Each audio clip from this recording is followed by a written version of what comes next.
పట్టించడానికి ప్రతిసారి కుట్రలు కుతంత్రాలు చేస్తూ బీసీ రిజర్వేషన్లను ఏ విధంగా అడ్డుకోవాలి, ఈ బీసీ రిజర్వేషన్ల వాదం నుంచి బీసీలను ఏ విధంగా పక్కదారి పట్టించాలనే ఉద్దేశంతో ఈ రాష్ట్ర ముఖ్యమంత్రి గారు ఒక పక్క సమ్మక్క సారక్క జాతర పెట్టి బహుజనులు మొత్తం అటు వస్తూ పోయే విధంగా ఒక కార్యాచరణ. మీకు అందరికీ తెలుసు, పాత్రికేయ మిత్రులందరికీ, పంచాయతీ ఎన్నికలు జరిగేటప్పుడు కూడా కేవలం కేంద్రంలో 3,000 కోట్ల రూపాయల బడ్జెట్ బకాయిలు ఉన్నాయి. అది కావాలని చెప్పి సాగు చెప్పి పార్లమెంటు సమావేశాలు మొదలయ్యే రోజే అప్పుడు కూడా ఎన్నికల నోటిఫికేషన్ ఇచ్చారు.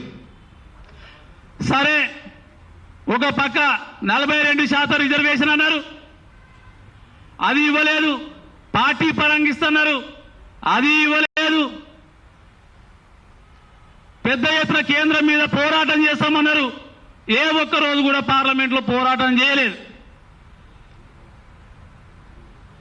ఇప్పుడు కూడా మళ్ళీ మున్సిపల్ ఎన్నికలకు వెళ్తా ఉన్నారు. జెడ్పీటీసీ ఎంపీటీసీ నిర్వహిస్తామని చెప్పేసి జెడ్పీటీసీ ఎంపీటీసీ ఎన్నికలు నిర్వహిస్తే డిపాజిట్ రావాలని చెప్పేసి ఏదైతే 52% బీసీలు పంచాయతీ ఎన్నికల్లో గెలిచినో అది చూసి ఇప్పుడు ఎంపీటీసీ జెడ్పీటీసీ ఎన్నికలకి ఇట్లా వెళ్తే మాకు డిపాజిట్ గల్లంతే అని చెప్పి ఉద్దేశంతో ఈరోజు మున్సిపల్ ఎన్నికలకు పోతా ఉన్నారు.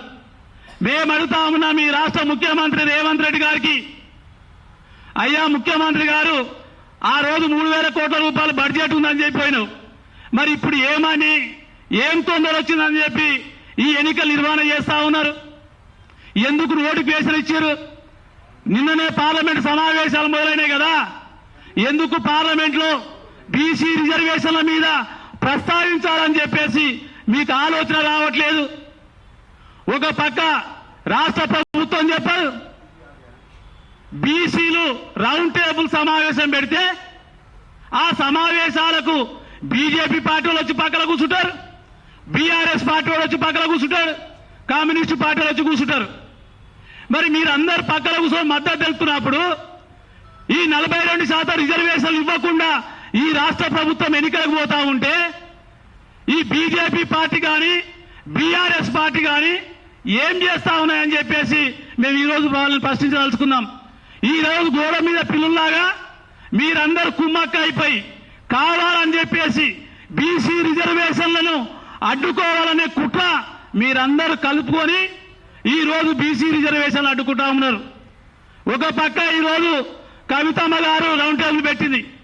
ఈరోజు బీసీ నాయకులందరినీ పక్కన కూర్చోబెట్టుకొని ఈరోజు కేంద్రంలో బీసీలకు జనగణనలో కులగణన, దాంట్లో మేము చెప్పాం బీజేపీ పార్టీకి, ఆ రోజు స్పష్టంగా చెప్పినాం. మా ఐఏఎస్ చిరంజీవి గారు చెప్పారు, వాళ్ళకు మా యొక్క జస్టిస్ ఈశ్వరయ్య గారు చెప్పారు, విశారదన్ మహారాజ్ గారు చెప్పారు, ఈ దేశంలో 3,600 కులాల పైన బీసీలు ఉన్నారు, ఎస్సీ ఎస్టీలతో పాటు బీసీలకు కూడా కాలం పెట్టాలని చెప్తే అదర్స్ అని పెట్టారు. అదర్స్ అంటే ఈరోజు ఈ రాష్ట్రంలో బీసీలకు లెక్కలు ఇవ్వాలనేటువంటి కులాల వారిగా లెక్కలు ఇవ్వాలని చెప్పేసి మేము అడుగుతా ఉంటే ఒక పక్క కేంద్ర ప్రభుత్వం మీద చేస్తా ఉంటే ఇక్కడ బీఆర్ఎస్ మాత్రం దాని మీద ఏం మాట్లాడదు. ఈ రోజు మళ్ళా బీసీల పేరు చెప్పుకొని తెలంగాణ వచ్చిన రోజు సామాజిక న్యాయం, తెలంగాణ వస్తే సామాజిక న్యాయం చేస్తామని చెప్పారు. ఆ రోజు అదే సామాజిక న్యాయం పొందబెట్టినటువంటి బీఆర్ఎస్ పార్టీలో కుట్రలో భాగంగా ఉన్నటువంటి కవిత ఈ రోజు బీసీల యొక్క రిజర్వేషన్ల కోసం నేను చెప్పేది. మా బీసీ మిత్రుల కుల సంఘాల పెద్దలందరూ కూడా ఈ మీడియా విధంగా చెప్తా ఉన్నాను, ఇప్పటికైనా వాళ్ళ కుట్రలను గమనించండి. ఈ బీసీ ఉద్యమాన్ని అణచివేయడానికి కుట్రలు కుతంత్రాలు చేస్తా ఉన్నారు. ఈరోజు బీసీలను పక్కన కూర్చోబెట్టుకొని ఈరోజు మళ్ళొకసారి బీసీలను మోసం చేసేటువంటి కార్యక్రమం చేస్తా ఉన్నారు. కాబట్టి బీసీలందరూ గుర్తించి మీరు ఎవరు పెట్టేటటువంటి ఈ రాజకీయ పార్టీల యొక్క కుట్రలకు కుతంత్రాలకు మీరు బలి కావద్దు. వాళ్ళు ఎమ్మడిపోయి కూర్చొని మళ్ళీ మీరు వాళ్ళకు మద్దతు తెలిపితే ఈ రోజు పులి నోట్లో తలకాయ పెట్టినటువంటి చందంగా ఏర్పడుతుంది. కాబట్టి బీసీలందరికీ విజ్ఞప్తి చేస్తా ఉన్నాం. ఈ మున్సిపల్ ఎన్నికల్లో 42% రిజర్వేషన్ల పైన పార్లమెంట్లో మాట్లాడాలని చెప్పాం. ఈ రోజు అగ్రవర్ణ పార్టీలు, నేను ఈ రోజు రాష్ట్ర ప్రభుత్వంలో ఉన్నటువంటి మంత్రులకు అడుగుతా ఉన్నా. ఈ రోజు పిసిసి అధ్యక్షుల వారు ఆ రోజు పంచాయతీ ఎన్నికలకు 42% రిజర్వేషన్ ఇచ్చిన తర్వాతనే పోతామని చెప్పారు కదా.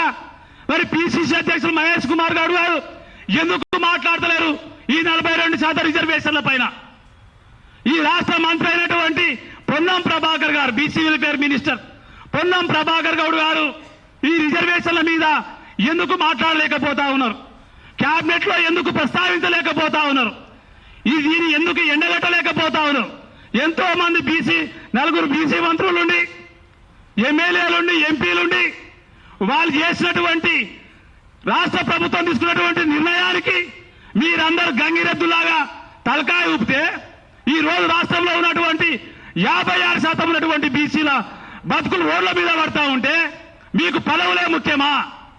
మీకు మంత్రి పదవులే ముఖ్యమా? ఈ రోజు బీసీల యొక్క విద్యా, ఉద్యోగ, ఆర్థిక, రాజకీయ రంగాలలో మోసం చేస్తా ఉంటే, ఈడబ్ల్యూఎస్ రిజర్వేషన్ల వల్ల బీసీలను మోసం చేస్తా ఉంటే ఒక్క మంత్రి మాట్లాడి ఆ రోజు గొప్పలు చెప్పారు. ఏది ఏమైనా 42% రిజర్వేషన్ ఇచ్చిన తర్వాత వెళ్తామన్నారు. కానీ ఈ రోజు 42% రిజర్వేషన్ ఇస్తున్నటువంటి ముఖ్యమంత్రి ఏమో విదేశాల్లో ఉంటున్నాడు, మంత్రులేమో సమ్మక్క సారక్క గదిల కాడున్నారు. మరి రిజర్వేషన్ల గురించి ఎవరు మాట్లాడాలి? ఈ యొక్క మున్సిపల్ ఎన్నికల్లో 42% రిజర్వేషన్లు ఎవరు ఇవ్వాలి? కాబట్టి ఈ అంశం పైన మాట్లాడడానికి ఈ రోజు వేదిక మీద పెద్దలందరూ ఉన్నారు. కాబట్టి ఇప్పుడు మన చెన్న శ్రీకాంత్ గారిని ఈ సమావేశాన్ని ఉద్దేశించి మాట్లాడాలని విజ్ఞప్తి చేస్తా ఉన్నాం.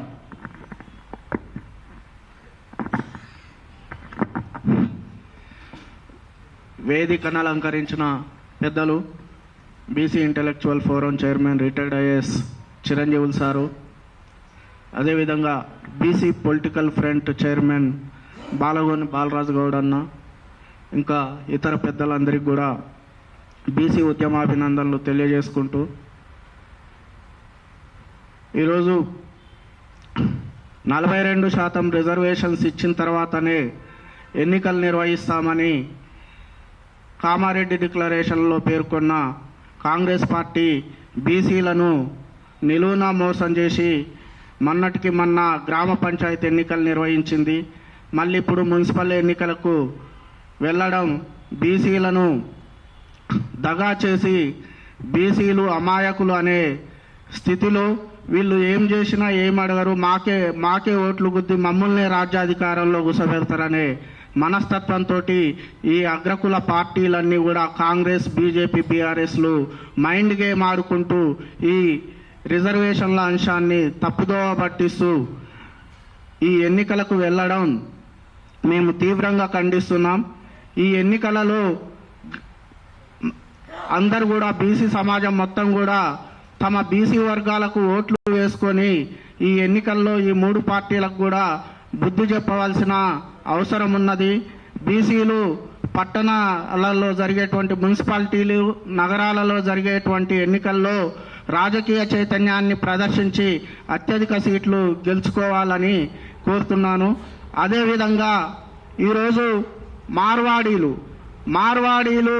ఈరోజు బీసీ సర్టిఫికెట్లతో, ఎస్సీ సర్టిఫికెట్లతో, ఎస్టీ సర్టిఫికెట్లతో ఈరోజు నగరాలలో, మున్సిపాలిటీలలో పోటీ చేయడానికి వారిని వెనక ఉండి ఈ కాంగ్రెస్, బీఆర్ఎస్, బీజేపీలు ఈ పార్టీలన్నీ కూడా కుమ్మక్కై వీళ్ళని చైర్మన్లుగా చేయడానికి, వీళ్ళని నగరాలకు, మున్సిపాలిటీలకు చైర్మన్లుగా చేయడానికి కుట్రలు కుతంత్రాలు పన్నుతున్నాయి.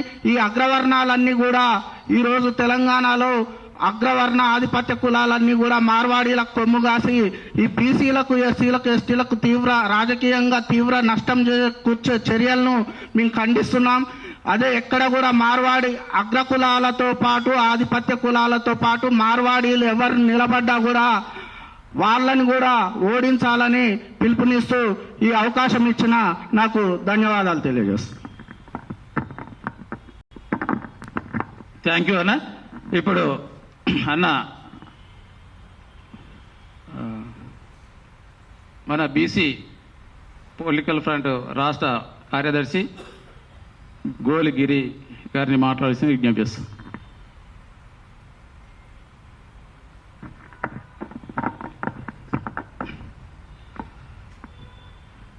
నేటి జాతీయ సమగ్ర జనగణనలో కులగణన చేయాలనే ఉద్దేశంతో మున్సిపల్ ఎన్నికలపైన బీసీల యొక్క కార్యాచరణ కార్యక్రమానికి ఇక్కడికి ముఖ్య అతిథిగా విచ్చేసినటువంటి intellectual forum chairman Chiranjeevi sir గారికి, మరియు BC political front chairman Balraj గౌడన్న గారికి, మరి ఇతర మా యొక్క బీసీల ఉద్యమ నాయకులకు, మరియు ఇక్కడికి వచ్చినటువంటి పాత్రికేయ మిత్రులందరికీ కూడా నా యొక్క కృతజ్ఞతలు తెలియజేసుకుంటూ, ముఖ్యంగా 42% రిజర్వేషన్ల కోసం అల్లుపెరగని పోరాటం చేస్తున్నటువంటి మన intellectual forum chairman Chiranjeevi sir మరియు మన బాలరాజ్ అన్న గౌడ్ గారికి ప్రతిరోజు ఏదో ఒక వ్యూహం, ఏదో ఒక కార్యక్రమం తీసుకుంటూ బీసీలను చైతన్యపరిచే దిశగా పయనం కొనసాగిస్తుంది.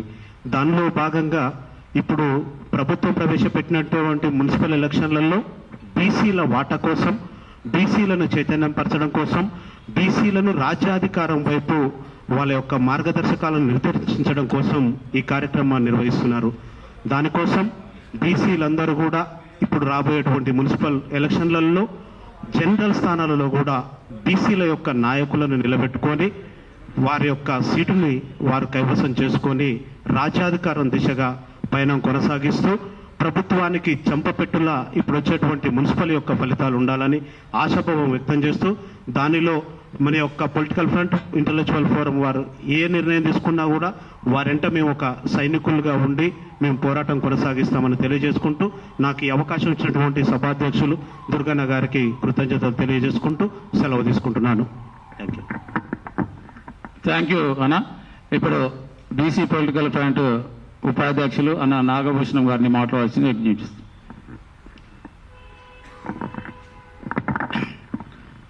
జేబీసీ ఈరోజు ముఖ్య అతిథులుగా వచ్చినటువంటి చిరంజీవులు గారికి, IAS officer, BC political chairman Balraj Goud, మిగతా పెద్దలందరికీ ధన్యవాదాలు తెలుపుతూ, ఇప్పుడు ఏదైతే మున్సిపల్ ఎలక్షన్స్ నోటిఫికేషన్ ఇచ్చారో నామినేషన్స్ కూడా జరుగుతున్నాయి. కానీ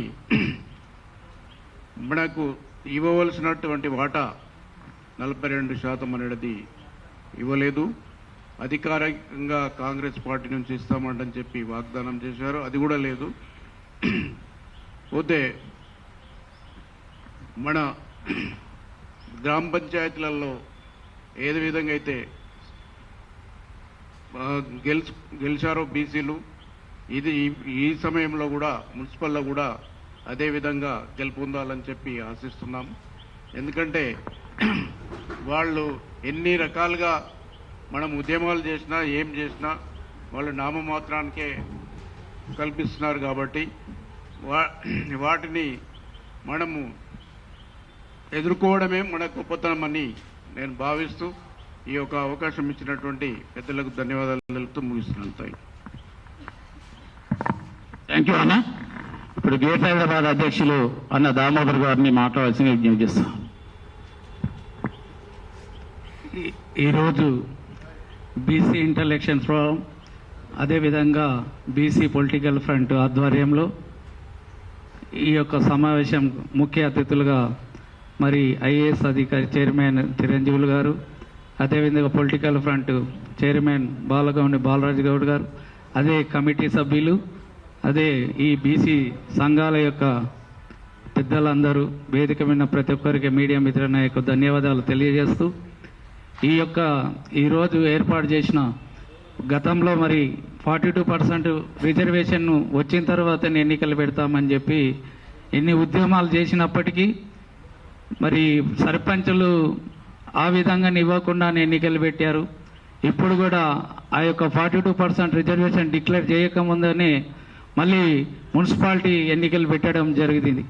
కానీ ఈ విధంగా ఎంత పోరాటం చేసినప్పటికీ ప్రభుత్వం నీరుగార్చినట్టుగా వీళ్ళది ఏముందిలే మన రాజ్యాధికారం మా దగ్గర ఉంది, వీళ్ళు పిచ్చోళ్ళలాగా ఈ విధంగా చేసుకుంటూ పోయినప్పటికీ కూడా ఏం చేయలేని అనే ఉద్దేశంతో ముందుకెళ్తున్నారు. కాబట్టి మన యొక్క బీసీలు ముందుకొచ్చి ఈ యొక్క ఏదే విధంగా అయితే సర్పంచ్ ఎలక్షన్లు గెలిచారో ఇప్పుడు కూడా రిజర్వేషన్ చేయకుండానే ఈ యొక్క మున్సిపాలిటీ ఎలక్షన్లు ఏర్పాటు చేసినందుకు ఇప్పుడు కూడా మన బీసీలు ముందుకొచ్చి మన యొక్క అభ్యర్థులను ఏదైతే పెద్ద ఎత్తున గెలిపించినట్టయితే నెక్స్ట్ జరిగే ఎలక్షన్కైనా కూడా వాళ్లకు ఏ విధంగా అయితే చాటి చెప్పాలో ఇప్పుడైనా మన బీసీలు ఏకమై మన అభ్యర్థులను గెలిపించినట్టయితే వాళ్ళకి ఇప్పుడైనా తెలుస్తుందని ఈ యొక్క సభ ముఖంగా నేను మన బీసీ సంఘాలకు కానీ బీసీ బిడ్డలు ప్రతి ఒక్కరూ ముందుకొచ్చి ఎలక్షన్లలో గెలిచిన వారికి ఘన విజయంగా తెలియజేస్తే అప్పుడైనా ప్రభుత్వానికి తెలుస్తుంది బీసీల యొక్క ఏంది అనేది, మన ధైర్యం మీద ముందుకొచ్చి చేస్తే బాగుంటుందని ఈ సభాముఖంగా తెలియజేస్తూ ఈ అవకాశం ఇచ్చిన పెద్దలందరికీ మరోసారి ధన్యవాదాలు తెలియజేస్తూ ముగిస్తున్నాను. ఇప్పుడు BC political front convener Bairi Shekar గారిని మాట్లాడవచ్చు అగ్ఞం చేస్తాం.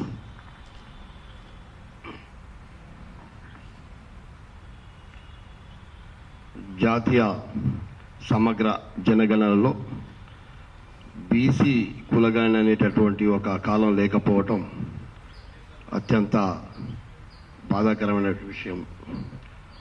ముఖ్యంగా ఈ భారతదేశానికి స్వతంత్రం వచ్చిన తర్వాత 1931లో ఆనాటి బ్రిటిష్ ఇండియా కాలంలోనే బీసీల కులగణన చేయడం జరిగింది. దాని తర్వాత 1941లో అది రెండవ ప్రపంచ యుద్ధ కాలం. 1951లో ఆనాటి కాంగ్రెస్ పార్టీ అధ్యక్షుడు భారత ప్రధాని నెహ్రూ గారు ఆ రోజు జాతీయ జనగణన చేసిన అందులో ఎస్సీ ఎస్టీ కులాలు తప్ప బీసీల కులగణన ప్రత్యేకంగా చేయడం జరగలేదు. ఆనాటి నుంచి కాంగ్రెస్ ప్రభుత్వం కానీ అదేవిధంగా బీజేపీ ప్రభుత్వం కానీ బీజేపీ పార్టీ కానీ కాంగ్రెస్ పార్టీ కానీ రెండు జాతీయ పార్టీలు బీసీ రిజర్వేషన్కు వ్యతిరేక ధోరణి ప్రదర్శిస్తూ వస్తూ ఉన్నాయి. అనేక సందర్భాలలో వాళ్ళ పార్టీలు వేరైనా ఒకరిది కాంగ్రెస్ వాళ్ళది గాంధేయవాదం ముసుగు, బీజేపీ పార్టీ హిందూ మతం ముసుగు. ఈ ముసుగులు ఏ ముసుగులు వేసుకున్నా ఈ ముసుగుల్లో చిత్తై ఈ ముసుగుల్లో పూర్తిగా విధ్వంసమైనవి ఈ దేశంలో ఈ రాష్ట్రంలో బీసీల బతుకులని చెప్పక తప్పదు.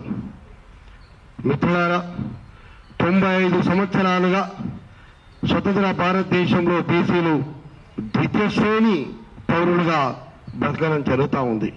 ఇక్కడ రాజ్యాంగం ఉన్నా రాజ్యాంగ రక్షణ లేదు, ఓ సామాజిక గౌరవం లేదు, ఒక ఆర్థిక స్వేచ్ఛ లేదు, ఒక సమానత్వం లేదు. ఎక్కడ కూడా బీసీలకు వాళ్ళ జనాభా తమాషా ప్రకారం ఏమీ దక్కడం లేదు. కావున కంపల్సరీ బీజేపీ ప్రభుత్వం బీజేపీ పార్టీ కులగణనలో జనగణనలో కులగణన చేస్తామని నిన్న జారీ చేసిన సర్కులర్ లేకపోవటం ఖచ్చితంగా దీని మీద బీసీలంతా ఉద్యమించాల్సినటువంటి సమయం ఆసన్నమైనది. బీసీలు పార్టీల్లో బందీలుగా మారిపోయినారు. బీసీలు పార్టీల్లో బందీలుగా మారిపోయి మేము చచ్చిపోతే మా మీద టీడీపీ జెండా కప్పాలి, మేము చచ్చిపోతే మా మీద కాంగ్రెస్ జెండా కప్పాలి, మేము చచ్చిపోతే మా మీద టీఆర్ఎస్ జెండా కప్పాలి అని మన బీసీలు ఆ మత్తులు ఆ మాయలో ఉన్నారు. కొందరు మేము చచ్చిపోతే కాషాయం జెండా కాపాడే మత్తులు ఉన్నారు. కానీ బీసీలు బ్రతికుండగానే జీవించే వాళ్ళుగా మారిపోతున్నారు. బీసీలకు ఈ దేశంలో ఈ రాష్ట్రంలో ఉండడానికి గూడులో ఉన్నటువంటి పరిస్థితి ఎస్సీ ఎస్టీ సోదరుల కంటే దారుణమైన బతుకు ఎల్లదీస్తున్నటువంటి సందర్భం. ఇప్పటికైనా చైతన్యమై ఉద్యమించకపోతే ఈ రాష్ట్రంలో ఉన్న 4 కోట్ల మంది జనాభా 2.5 కోట్ల మంది బీసీలు ఉంటే ఆ బీసీలంతా ఒక్కసారి రోడ్ల మీదకి వచ్చి ధర్నా చేసి ఒక్కసారి నిరసన తెలియజేస్తే కనుకనే ఈ యొక్క దేశమైన ఈ యొక్క రాష్ట్రమైన మన యొక్క డిమాండ్ని మన యొక్క కోరికలను గుర్తిస్తే తప్ప మనం ఎవరింట్లో వాళ్ళు పడుకుంటే కోరికల్ని తెలియజేస్తా ఉన్నాను. అదేవిధంగా ఈ రోజు సమ్మక్క సారక్క జాతర జరుగుతూ ఉంది. ఈ రోజు ప్రభుత్వం ఇచ్చే 420 హామీలని పక్క నెట్టేసింది. అదేవిధంగా బీసీలకు ఇచ్చిన హామీలు ఏమీ లేవు. బీసీలకు సంవత్సరానికి 20,000 కోట్లు పెట్టి కనీసం 20 కోట్లు కూడా ఖర్చు పెట్టలేనటువంటి పరిస్థితి. కానీ అందరూ సమ్మక్క జాతరలో వెళ్తా ఉన్నారు. మిత్రులారా, నేను ఒకటి తెలియజేస్తున్నా, బీసీ ఎస్సీ ఎస్టీ సోదరులకు బీసీ సోదరులకు ముఖ్యంగా సమ్మక్క సారక్క జాతర అంటే వాళ్ళు ఆనాడు కాకతీయ ప్రతాపరుద్రుడిగా యుద్ధం చేసిరు. ఎందుకంటే భూమి కోసం, భుక్తి కోసం, విముక్తి కోసం, తమ హక్కుల కోసం పెరుగుతున్నటువంటి పనుల మీద యుద్ధం చేసిరు. కానీ మనం ఏం చేస్తున్నాం కూడా ఒకసారి గ్రహించుకోవాల్సినటువంటి అవసరం ఉన్నది. తెలియజేస్తూ రేపు జరగబోయే మున్సిపల్ ఎన్నికల్లో, కౌన్సిలర్ కార్పొరేషన్ ఎన్నికల్లో 28% ఇచ్చింది. అదేవిధంగా చైర్మన్ గా ఒక 31% ఇచ్చేసి 10% ఎస్సీ ఎస్టీలకు ఇచ్చి 60% ఓసీలు చైర్మన్లు కూడా ఖాళీ చేయడానికి చూస్తా ఉన్నారు. కాబట్టి 42% రిజర్వేషన్స్ మనకి ఇవ్వక పోవడమే కాక మన అన్ని విధాలుగా నష్టం చేస్తున్నటువంటి కాంగ్రెస్ ప్రభుత్వం రేపు పార్లమెంట్ జరుగుతూ ఉంది.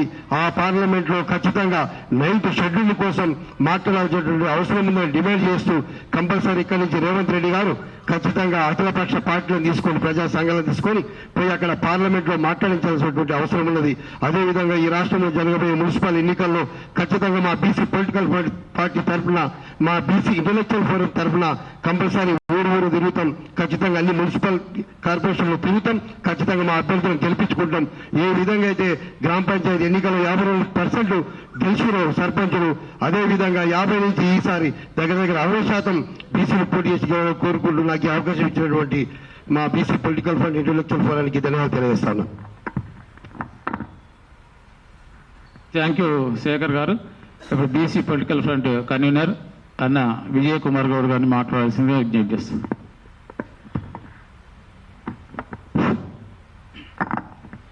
ఈరోజు సోమాజిగూడ బషీర్ ప్రెస్ క్లబ్లో BC intellectual forum, BC political front సంయుక్త ఆధ్వర్యంలో ఇవాళ జాతీయ బీసీ సమగ్ర కులగణన చేయాలి జనగణనలో, అదేవిధంగా రానున్న ఇప్పుడు మున్సిపల్ ఎన్నికల నోటిఫికేషన్ వచ్చింది.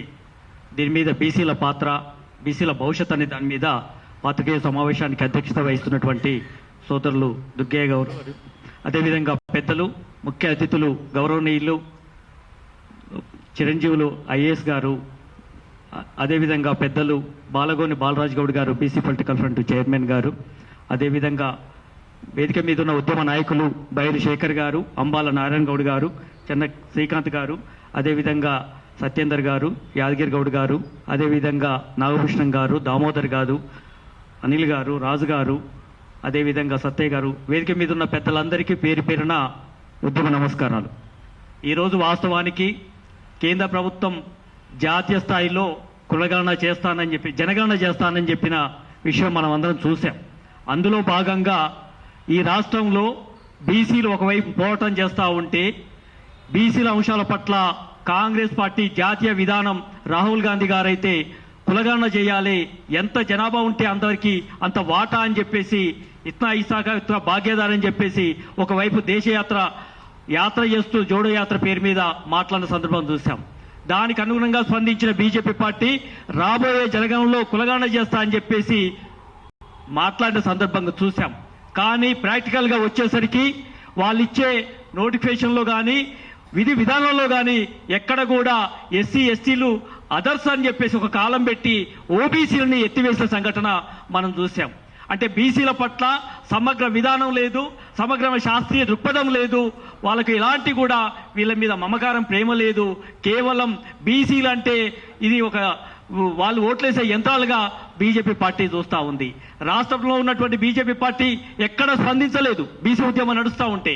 ఇవాళ రాష్ట్ర ప్రభుత్వం చేసిన కాంగ్రెస్ పార్టీ అధికారంలో రావడానికి బీసీల ఓట్లేసుకొని కామారెడ్డి డిక్లరేషన్ మాట్లాడిన బీజేపీ పార్టీ దా విధానం మీద కూడా స్పష్టంగా కూడా ఎక్కడ మాట్లాడిన సందర్భం లేదు. అసెంబ్లీలో స్పష్టమైన విధానం లేదు, ఇవాళ పార్టీల విధానం లేదు, జాతీయ స్థాయి దృక్పథం కూడా ఇవాళ బీజేపీ పార్టీకి లేదు. దీనికి అనుగుణంగానే ఇవాళ జాతీయ విధానంలో కూడా బీసీలని ఓబీసీలని ఇవాళ మోసం చేసే విధంగా, అసలు లెక్కలే తీయకపోతే వీళ్ళు వాటా అడిగే పరిస్థితి రాదు అన్న ముందు చూపుతోటే వాళ్ళ ఆ కాలాన్ని ఎత్తివేసినట్టుగా ఇవాళ బీసీలు భావించవలసిన పరిస్థితి కనపడతా ఉంది. నిజంగా ఇవాళ 3 పార్టీలు ఈ రాష్ట్రంలో మున్సిపల్ ఎన్నికలకు పోతా ఉన్నాయి.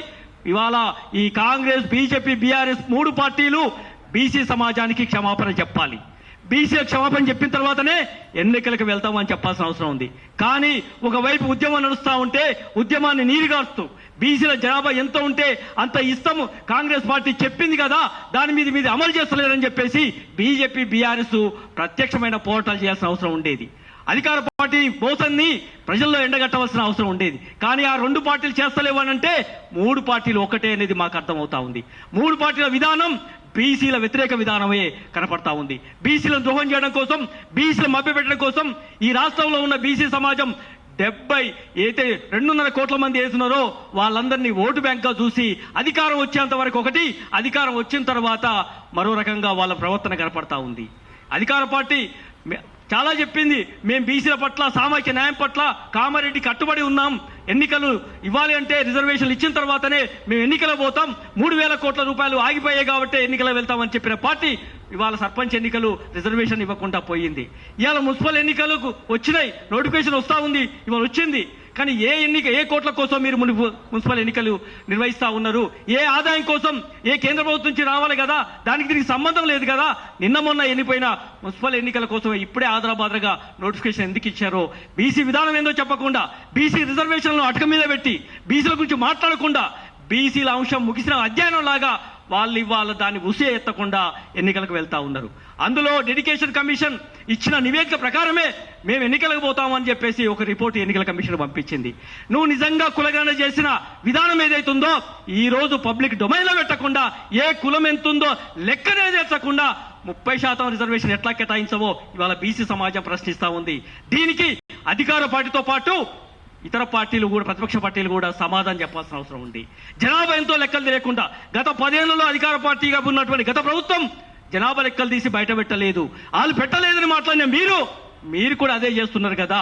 మా లెక్కలు బయటకు వస్తే మీ లెక్కలు తేలుస్తారన్న భయమే కదా, అది కోసమే మీరు బయట పెట్టట్లేదు.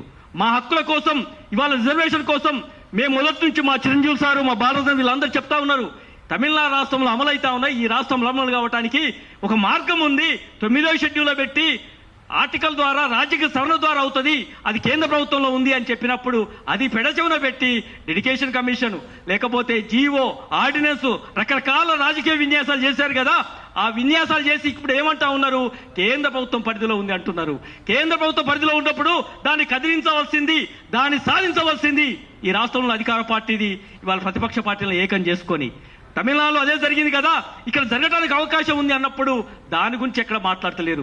జంతర్ మంతర్ దగ్గర ధర్నా, లేకపోతే ఇంకో దగ్గర మేము పోరాటము, లేకపోతే మేము కట్టుబడి ఉన్నాము, ఇవన్నీ దొంగ మాటలు అనేది స్పష్టంగా ఎన్నికల నోటిఫికేషన్ ద్వారా బయటపడ్డది. ఇవాళ ఇప్పటికీ కూడా 31% బీసీలు కుదించారు. మీరు ఇస్తామన్న 42% రిజర్వేషన్లు చెప్పకుండానే, ఇవ్వకుండానే బీసీలు 57% ఉందని చెప్పేసి పేపర్లలో లీకులు ఇచ్చిన మీరు 57% కట్టుబడి ఉండకుండా 57% ఉన్న బీసీలని 30%కే కుదించి, కార్పొరేటర్లలో అయితే 18%, 28%, సర్పంచ్లకు 17% ఇస్తే ప్రజలు మీరు ఇచ్చిన అవకాశం ఏదైతే ఉందో జనరల్ స్థానాల్లోని మావే, మా వాటా పటేల్ పట్వార్లు రేపు ఎత్తుకపోతా ఉన్నారు, దొరల సామ్రాజ్యం కాబోతా ఉంది కింది నుంచి పద్దాక అని చెప్పేసి మీ సామ్రాజ్యాన్ని కూల్చడం కోసమే గ్రామాలలో సర్పంచులు జనరల్ స్థానాలు పోటీ చేసి 52% తెచ్చుకోగలిగారు. ఈ రోజు మీరు అదే కోణంలో అవకాశం ఇస్తే పట్టణాల్లో ఎక్కడైతే రేపు చట్టసభలోకి వస్తారన్న భయంతో ముందు చూపుతోటే మళ్ళీ మీరు 30%కి కుదించిన పరిస్థితి. కానీ బీసీ సమాజం ఊరుకోదు. బీసీ ప్రజలు రాజకీయ చైతన్యం ఉందరు ఖచ్చితంగా సర్పంచ్ ఎన్నికల్లాగా మీకు కర్రగాచి వాత పెట్టినట్టుగా మున్సిపల్ ఎన్నికల్లో రేపు భవిష్యత్తులో జనరల్ స్థానాల్లో, అన్ని స్థానాల్లో ఎస్టీ, ఎస్టీ, బీసీ సోదరులు అందరూ ఏకమయ్యి పోటీ చేసి మా సత్తా ఏందో రేపు చూపిస్తాం. ఇదే ఈ సోమాజిగూడ ప్రెస్ క్లబ్ వేదిక ద్వారా BC intellectual forum, BC political front, మా కుల సంఘాలన్నీ కూడా బీసీ సమాజానికి పిలుపునిస్తా ఉన్నాం. ఖచ్చితంగా ఇది మన స్థానాలు, మన అవకాశాలు ఎవడో ఎత్తుకపోతే చూసుకునే అవకాశం లేదు. చూస్తూ ఊరుకోవద్దు, గుంజుకుందాం. అధికారం మనది, జనం ఎంతుందో అంతే అడుగుతున్నాం. వీడిచ్చేది కాదని చెప్పేసి రేపు ఎన్నికల్లో కూడా పోటీ చేసి గెలవాల్సిన అవసరం ఉంది అని చెప్పి కూడా ఈ సందర్భంగా విజ్ఞప్తి చేస్తా ఉన్నాం. 60% జనరల్ ఓసీ అట, అన్రిజర్వ్డ్ స్థానాలట. రిజర్వేషన్ ఏమో 50% కుదిస్తావు. 50%లో ఉన్న 122 మున్సిపాలిటీల్లో 60 జనరల్కి ఇచ్చి ఆ 60 మీ ఓసీలు, రెడ్లు, కమ్మలు, వెలమలు, వైశ్యులు మీ కోట మమ్మల్ని మాత్రం ఇండ్లలో కుదించి మీ కోట మాత్రం రిజర్వేషన్ చేయించుకున్నారు. ఇవాళ ఓబీసీ పేరు మీద ఇవాళ ఉద్యమాలు జరుగుతామని కూర్చున్నప్పుడు రిజర్వేషన్లు రాకుండా అడ్డుకుంటా ఉన్నారు. ఈబీసీ పేరు మీద మీ కులాలు ఏకమవుతా ఉన్నాయి. మా రాజకీయ చైతన్యాన్ని అణచివేయడం కోసం ఇవాళ ప్రభుత్వం, ఇవాళ ముఖ్యమంత్రి గారు ఎన్నికల నోటిఫికేషన్ ఇచ్చి ఇక్కడ దావోసులోనో దావతులు చేసుకున్న పరిస్థితి కనపడతా ఉంది. మిగతా పార్టీలు ఫామ్ హౌస్ లో కూర్చొని మాట్లాడుతూ ఉన్నాయి. నిజంగా బీసీల పట్ల, బీసీలకు అన్యాయం జరుగుతుంది రాజకీయంగా, ఈ ప్రభుత్వాలు చేస్తున్నాయని చెప్పేసి మీరు మాట్లాడలేరంటే ఇవాళ 3 పార్టీలు బీసీల వ్యతిరేక పార్టీలు కాబట్టి బీసీ సమాజానికి విజ్ఞప్తి చేస్తా ఉన్నాం. ఖచ్చితంగా ఇవాళ జనరల్ స్థానాలు ఇవ్వకపోతే బీసీలే పోటీ చేసి మున్సిపల్ ఎన్నికల్లో, కార్పొరేట్ స్థాయిలో గెలవాలి. రేపు జాతీయ స్థాయిలో కూడా ఓబీసీ లెక్కలు తేల్చే వరకు మా ఉద్యమం జాతీయ స్థాయిలో కొనసాగుతుంది. మా సంఘాలు BC intellectual forum, BC political front, Chiranjeevi sir, బాలరాజన్న నాయకత్వంలో రాష్ట్ర వ్యాప్తంగా రేపు ప్రత్యేకంగా మేము కార్యక్రమాలు చేయబోతున్నాం. భవిష్యత్తు తీవ్రతరం ఉద్యమం చేస్తాం. జాతీయ స్థాయిలో ఇవాళ పార్లమెంటు రేపు సమావేశం జరగబోతా ఉంది కాబట్టి మీకు ముఖ్యంగా మీకు చిత్తశుద్ధి ఉంటే మీ తప్పుని ఇప్పటికైనా ఒప్పుకొని జాతీయ స్థాయిలో కులగణన చేస్తామని కాలం చేర్చమని చెప్పేసి వేదిక ద్వారా డిమాండ్ చేస్తా ఉన్నాం. దానికోసం కూడా దేశ స్థాయిలో కూడా ఉద్యమం తీవ్రతం చేస్తాం. మున్సిపల్ ఎన్నికల్లో కూడా ఖచ్చితంగా మేము పోటీ చేసే కాడ బీసీలకు భద్రత కల్పించవలసిన ఈ ప్రభుత్వం ఉంది. పోటీని అడ్డుకోవడానికి బీసీలు అధికారం కోసం ముందుకొస్తారని చెప్పేసి అగ్ర కులాలు ఎక్కడైనా బెదిరిస్తే ఇక్కడ ముఖ్యమంత్రి గారు, ప్రభుత్వము బాధ్యత వహించాలి. డీజీపీ గారు ప్రత్యేకమైన సెల్ ఏర్పాటు చేయాలని కూడా ఈ సందర్భంగా డిమాండ్ చేస్తూ ఈ అవకాశం ఇచ్చిన మీ అందరికీ కూడా పాతికేయులకు విజ్ఞప్తి చేస్తూ నమస్కరిస్తూ సెలవు తీసుకుంటాం. థ్యాంక్ యూ అన్న. ఇప్పుడు విద్యార్థి నాయకుడు లింగేష్ యాదవ్ గారిని 1 నిమిషం మాట్లాడాల్సిన విజ్ఞప్తి చేస్తాం. గౌరవ పెద్దలందరికీ నమస్కారం. మీడియా మిత్రులకు అలాగే నా పేరు మాయంలో లింగేష్ యాదవ్. నేను ఒకటి చెప్పాలనుకుంటున్నాను. ఈ పార్టీలు ఏవి కూడా రాజకీయ పార్టీలు అనుకుంటున్నారు కానీ రాజకీయ పార్టీలు కావు. ఇవన్నీ కూడా ఆధిపత్య కుల రాజకీయ పార్టీలు, కుల పార్టీలు అలానే చూస్తున్నాను నేను గత కొన్ని సంవత్సరాలుగా. అందరూ కూడా అలానే చూస్తేనే ఇది బయటపడుతుంది. ఈ క్యాస్టియన్సెన్స్ లో బీసీల లెక్క తేల్చకుండా ఎస్సీ ఎస్టీ వాళ్ళ లెక్క తెలిసి బీసీలని అదర్స్ లాగా అంటారు. అంటే ఓసీలను కూడా కలిపి అందులోనే లెక్క చేస్తామంటారు. అంటే బీసీల లెక్క తేలిస్తే వాటాలు అడుగుతారని ఇలా భయం. ఎందుకంటే ఇవన్నీ ఆధిపత్య కుల పార్టీలు కాబట్టి. ఆధిపత్య కుల పార్టీలు మన లెక్కలు ఎలా తెలుస్తాయి, అవన్నీ కూడా లీగల్ గా ఎలా వెళ్ళాలన్నది చిరంజీవి సారు పెద్దలందరూ కూర్చి చర్చ చేస్తారు. లీగల్ గానే తేల్చుకుంటాం. మీరు రాష్ట్ర స్థాయిలో కాదు, దేశ స్థాయిలో లీగల్ గా ఎలా అవ్వాలి మీ సంగతి ఏందో చూడడానికి మీ ఆధిపత్య కుల పార్టీల సంగతి సార్ రెడీగా ఉన్నారు. దానికి అన్ని సిద్ధాంతాలు రెడీ చేశారు, అన్ని రెడీ ఉన్నాయి. మేము కొంచెం టైం కోసం చూసి మీ అంతా అందరూ చూస్తామని తెలియజేస్తున్నాను. అలాగే ఇక్కడ ఉన్న పెద్దలందరికీ ధన్యవాదాలు. థ్యాంక్ యూ లింగేష్ యాదవ్ గారు. ఇప్పుడు బీసీ గౌడ జన హక్కుల పోరాట సమితి అన్న అంబాల నారాయణ గారిని మాట్లాడాల్సిన విజ్ఞప్తి చేస్తాం. సభ అధ్యక్షులు సుగూరి దుర్గయ్య గారు, ఈ కార్యక్రమానికి ముఖ్య అతిథులుగా విచ్చేసిన బీసీ ఇంటెలెక్చువల్స్ ఫోరం చైర్మన్ గారు, మాజీ ఐఏఎస్ చిరంజీవి సార్ గారికి, BC political front chairman Balagoni Balaraju Goud అన్న గారికి, మిగతా నాయకత్వాన్ని అందరూ కూడా ఉద్యమ నమస్కారాలు. ఈరోజు జాతీయ స్థాయిలో జనగణనలో కులగణన, అదేవిధంగా మున్సిపల్ ఎన్నికల్లో బీసీల కార్యాచరణ అంశం మీద ఈ కార్యక్రమాన్ని చేపట్టడం జరిగింది. ముఖ్యంగా జాతీయ స్థాయిలో ఎస్సీ ఎస్టీ కులాలకు సంబంధించి వాళ్లకు కులగణనలో కాలం ఏర్పాటు చేసి బీసీలను సంబంధించి అదర్ క్యాస్ట్ అని పెట్టడం అనేది చాలా బాధాకరమైన విషయం. ఎందుకంటే 1930 కులగణన తర్వాత ఈ దేశంలో స్వాతంత్రం వచ్చిన తర్వాత బీసీ కులాలు దాదాపు 3600 కులాలు ఉంటే మరి అనేక వృత్తులు విధ్వంసం కావడం జరిగింది. ముఖ్యంగా ఈ దేశంలో ఈ 80 సంవత్సరాల కాలంలో వృత్తులన్నీ కూడా మరి వాటి యొక్క వైభవాన్ని కోల్పోయి ఈ దేశంలో పెద్ద ఎత్తున నష్టపోయింది ఎవరైనా ఉన్నారంటే అది బీసీ కులాలకు సంబంధించిన వారే. భారత స్వాతంత్ర ఉద్యమంలో ఒక్క చేతి మీద మహాత్మా గాంధీ చేనేత చక్రాన్ని తిప్పుతూ మరి ఆ రోజు భారత స్వాతంత్ర పోరాటంలో దేశాన్ని అంతా కూడా ఒక తాటి మీదకి తీసుకురావడం జరిగింది. ఆనాటి పరిస్థితులలో చేనేత వృత్తి అనేది ఎంతో అభివృద్ధి పరంగా వర్ధిల్లింది. అదేవిధంగా అనేక కులాలు కూడా మరి స్వాతంత్రానికి ముందు ఈ దేశంలో వర్ధిల్లినవి. ఆ తర్వాత కాలంలో మొత్తం కూడా అన్ని కులాలు కూడా నూతన ఆర్థిక విధానాలు కానీ ప్రపంచీకరణలో వస్తున్న మార్పులు, వస్తు మార్పిడి వల్ల కుల వృత్తులన్నీ కూడా విధ్వంసం జరిగినాయి. ఆ విధ్వంసంతో పాటు విశ్వకర్మలు కానీ, చేనేత కానీ, గీతన్నలు, నేతన్నలు, ఈ విధంగా ఈ దేశంలో వృత్తులన్నీ విధ్వంసం జరిగిన తర్వాత వాళ్ళ ఆర్థిక పరిస్థితులు కూడా మొత్తం కూడా కూనారిల్లిపోయినాయి. కిందిగా ఉన్న కులాలు అన్నీ కూడా ఆర్థికంగా అభివృద్ధి జరుగుతుంటే ఈ మధ్యస్థంలో ఉన్న బీసీ కులాలు మరి ఏ విధంగా దెబ్బతిన్నాయంటే ఈరోజు కేంద్ర ప్రభుత్వం చేపడుతున్న జనగణనలో కులగణన తప్పకుండా జరగాల్సిన అవసరం ఉంటుంది. తెలంగాణలో తీసుకుంటే ఒకరోజు ఎంతో గొప్పగా బతికిన వృత్తి కులాలు మరి ఈరోజు మొత్తం కూడా గ్రామీణ ప్రాంతంలో పేదరికంలో మగ్గుతున్న పరిస్థితిని కూడా మరి కేంద్ర ప్రభుత్వం గుర్తించాల్సిన అవసరం ఉంటుంది. ఈ దేశంలో ఒక్కొక్క రాష్ట్రంలో బీసీలది ఒక్కొక్క విధమైన పరిస్థితులు ఉన్నాయి.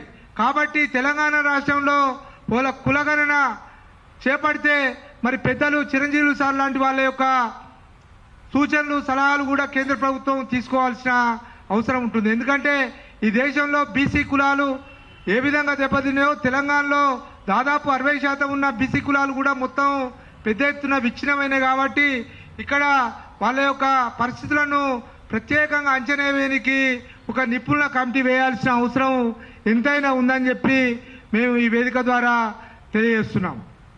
అదేవిధంగా ఈరోజు మున్సిపల్ ఎన్నికలలో మరి రాష్ట్ర ప్రభుత్వం హడావిడిగా 27 తారీఖు ఎన్నికల నోటిఫికేషన్ రిలీజ్ చేసి 28 తారీఖే మీరు నామినేషన్ల స్వీకరణ అని చేపట్టి మరి ఏదో మొత్తం కొంపలు మునిగిపోతున్నట్టు భావించి మరి రాష్ట్ర ప్రభుత్వం నోటిఫికేషన్ విడుదల చేసి 2 రోజులే గడువు పెట్టింది. 27కు నోటిఫికేషన్ విడుదల చేసి 30 తారీఖు వరకే గడువు పెట్టడం అంటే మరి ఎందుకు అంత తొందరపడాల్సిన అవసరం ఉంది?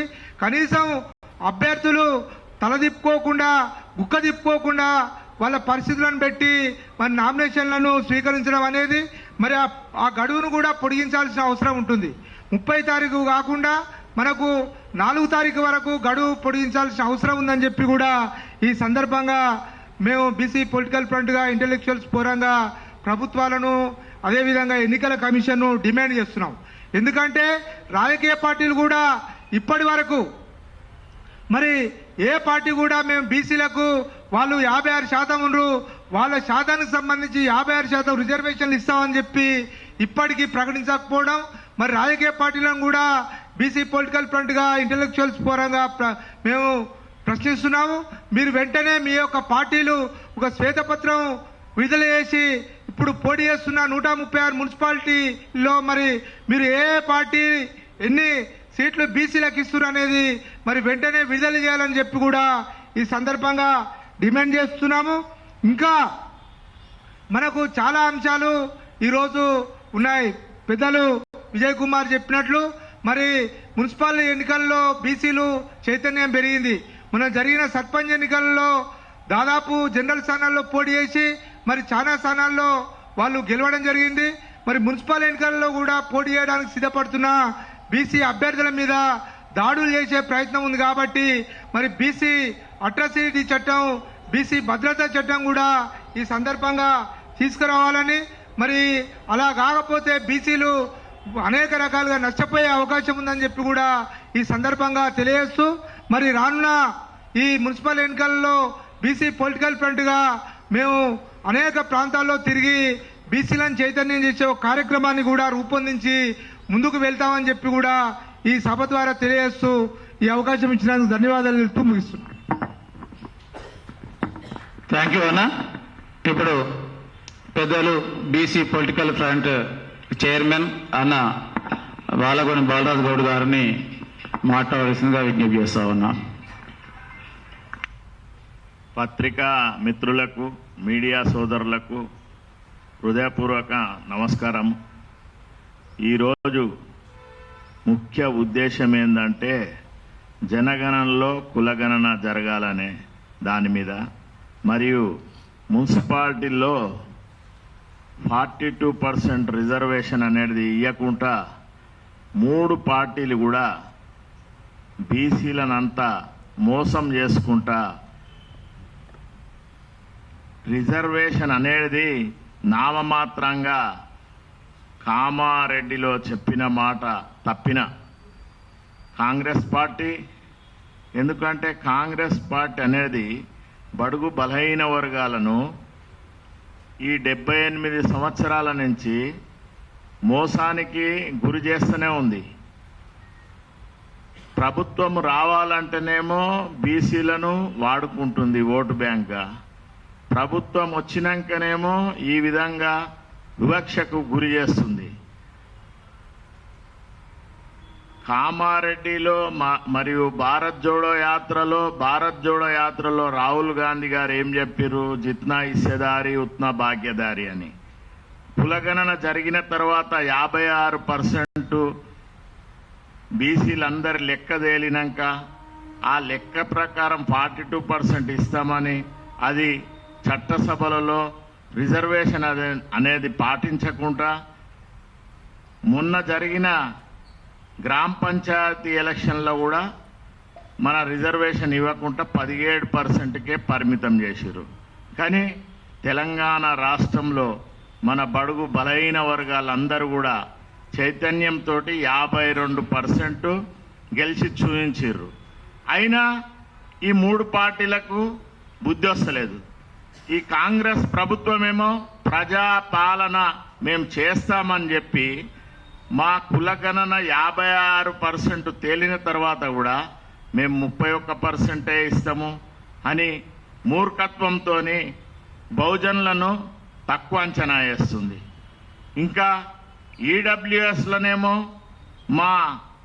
వాళ్ళ సంఖ్య ఎంతుందో తేలిన తర్వాత కూడా 10% రిజర్వేషన్ అని, ఈ విధంగా రకరకాల కూడా బీసీలను మోసానికి గురి చేస్తుంది. కాబట్టి ఈరోజు మా పెద్దలు చిరంజీవి గారు వెంటనే పోరాట పటిమతోని ఈ పత్రికా సమావేశం ఏర్పాటు చేసిర్రు.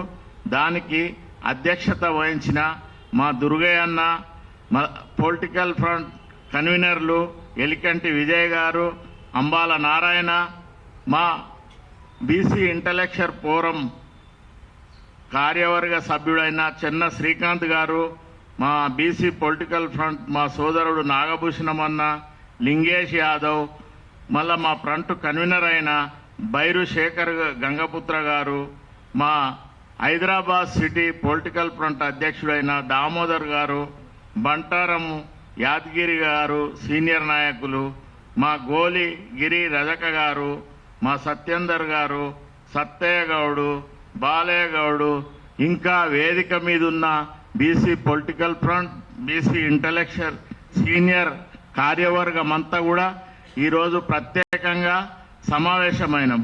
ఎందుకంటే భారతదేశంలో బీజేపీ పార్టీ కులగణన జనగణనలో కులగణన చేస్తా అని చెప్పింది. కేరళలోనేమో ఆర్ఎస్ఎస్ కార్యవర్గం కూడా సమావేశమై 2027లో తప్పకుండా జనగణనలో కులగణన చేస్తామని చెప్పింది. చెప్పి ఈరోజు ఏం చేస్తుంది? లేనిపోని కండిషన్లు పెట్టి ఏమంటుంది? 33 అంశాల ప్రశ్నావళి, అంటే ఎటువంటి ప్రశ్నావళి, కఠినమైన ప్రశ్నావళి పెట్టి, మరియు కుటుంబ స్థితిగతులు ఇవన్నీ లేని కండిషన్లు పెట్టి ఎస్సీ ఎస్టీ వాళ్ళనేమో లెక్క చేస్తాము, మా బడుగు బలహీన వర్గాలందరినేమో భారతదేశం అంతటా అదర్స్లో చేరుస్తారు. అంటే మేమింత చైతన్యవంతమైన అంబేద్కర్ గారి రాజ్యాంగం ప్రకారము మేము 70 కోట్ల మంది బడుగు బలహీన వర్గాలు ఉండంగా మా ఓట్లతోని ఈ బీజేపీ ప్రభుత్వము మొన్న జరిగిన బీహార్లో మా బీసీలతోనే అక్కడ ప్రభుత్వం ఏర్పడ్డది. ఎలక్షన్ ఉన్నప్పుడు ఏం చెప్తుంది బీజేపీ పార్టీ? మీకు మీ కులగణన చేస్తాము, జనగణనలో కులగణన చేసి మేము అదంతా బయట పెడతాము అధికారికంగా అని చెప్తుర్రు. కానీ ఎలక్షన్ పెద్ద రాష్ట్రాలలో అయిపోగానే కులగణనకు లేని కండిషన్లు పెట్టి ఏ విధంగా ఎగ్గొట్టాలని భారతదేశం అంతటా బీజేపీ పార్టీ బహుజనులను మోసపుచ్చుతుంది. ఇక్కడ ఉన్న కాంగ్రెస్ ప్రభుత్వము మమ్మలను 2.5 సంవత్సరాల కింద కామారెడ్డి డిక్లరేషన్లో కర్ణాటక ముఖ్యమంత్రి అయిన మన సిద్దిరామయ్య గారిని ఆయనతో చెప్పించి 42% రిజర్వేషన్ ఇస్తామని చెప్పి మమ్మలను గ్రామ పంచాయతీలో వివక్ష చూపెట్టి 17%కే చేస్తే మా వాళ్ళు గెలిచి చూపించారు 52%.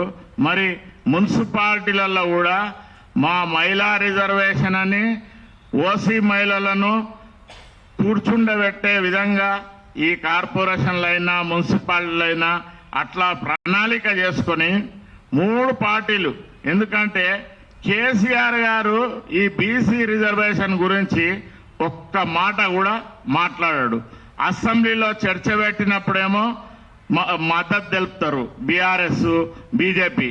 కానీ ఇప్పుడు ఎలక్షన్ నోటిఫికేషన్ ఆగమేఘాల మీద జరిగినాక ఇప్పుడు ఈ పార్టీలన్నీ కూడా కులగణనలో 56% తెలంగాణ రాష్ట్రంలో బహుజనుల కులగణన తేల్చిరు కాబట్టి అదే ప్రకారంగా 56% సీట్లు ఇవ్వాలని 3 పార్టీలను డిమాండ్ చేస్తున్నాము, హెచ్చరిస్తున్నాము. ఎందుకంటే ఇంతకు మొదలేమో ప్రజాపాలన అన్నారు, ఎన్ని మాటలు చెప్పాలనో అన్ని చెప్పారు కాంగ్రెస్ లో ఉన్నోళ్ళు.